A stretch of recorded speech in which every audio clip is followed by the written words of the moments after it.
Hey everybody. So I've been getting a lot of questions on the T accounts and how to solve them specifically from the Morton. So I'm going to go over how to solve that Morton problem right now in this video. So in the Morton problem, it asks you to analyze the T account from the baseline case and say if you want to decrease the money supply from $353 to $300, what would you do with open market operations and how would it affect everything? So if we use this as the setup, there's a few things we have to do first. First things first, we need to know what the reserve ratio is. It gives it to you in the problem as 10%, but you could figure it out from this by looking at the reserve accounts and the Federal Reserve notes. So in other words, all of the money that the bank keeps in reserve in its required reserves is $26 plus $4 or $30. So they are required to hold on to $30 of their checkable deposits, which is $300. So that is a 10% ratio. So once you have that ratio solved, you then have to figure out the multiplier. The multiplier is 1 over the reserve ratio. So 1 over the reserve ratio, 1 over 1/10, makes your multiplier 10. From there, you have to use the simple equation of total change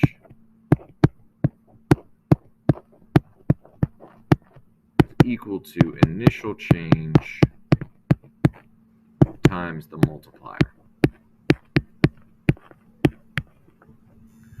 So we know that we want our total change to be $50. We want to go from $353 in the money supply to $300, or to $303. So we want the total change to be negative 50. We are solving for initial change, and our multiplier is 10. So 50 divided by negative 50 divided by 10, our initial change has to be a decrease in the money supply of $5.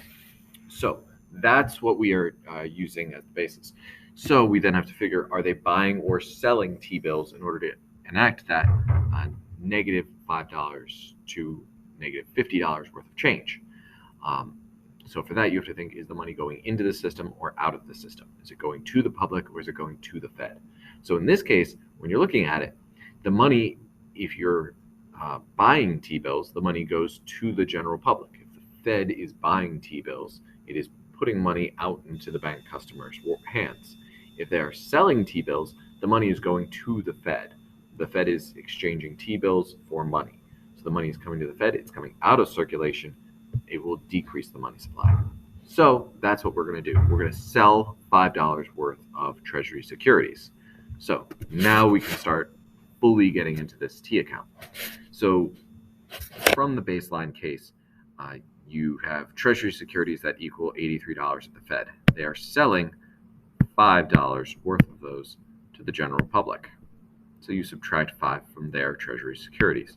So now they have $78. Who do they sell them to? Bank customers. So you see that their Treasury securities increase by $5. So they have $57 now in Treasury securities. That positive change in Treasury securities means a decrease in checkable deposits that gets multiplied out. So here's where you use that multiplier effect. That initial negative $5 change from somebody's checkable deposits gets multiplied out to be $50 worth of change. So there is a negative $50 change to checkable deposits, which means they are now $250. The asset of the bank customers in terms of their checkable deposits is the liability of the bank. Those numbers should always be the same. So $250, and it represented a negative $50 change. Now, of that $50, you now have to figure 10% of that change had to come from their required reserves. 90% of that change has to come from their loans. Since they now no longer have $300 in their deposits, they only have $250. So they need to adjust their accounts accordingly. So you need to decrease the reserve accounts by 10%, because 10% of that total change has to come from reserve accounts, 90% has to come from loans. So you decrease the reserve accounts by 10% of that $50, which is 5. So you subtract $5 from the reserve accounts, gets you $21. Those reserve accounts are held on reserve at the Fed. So it's $21 at the Fed, reflecting a $5 change. The rest of that $50, 90% of that $50 has to come from their loans. So 90% of 50 is $45, which comes out of their loans. That gets you $360 in loans, which is the liability of bank customers, representing a negative $45 change. The only thing left open there is, what about the Federal Reserve notes of banks? Now, technically, the reason why this is left blank in your Morton is that your $5 change could have come from Federal Reserve notes as well, because this is all required reserves. So if you could have subtracted $5 from a combination of the reserve notes and the reserve accounts, but I simplified it and just left Federal Reserve notes alone, left them as $4. The only other thing left to solve there is going to be your money supply. Your money supply is always your checkable deposits plus your currency that bank customers hold.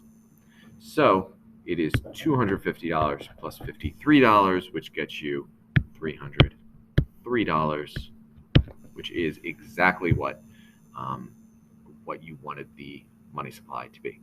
So hopefully this cleared some things up. I know it can be really confusing, so let me know if you have any questions based off of this. Thanks.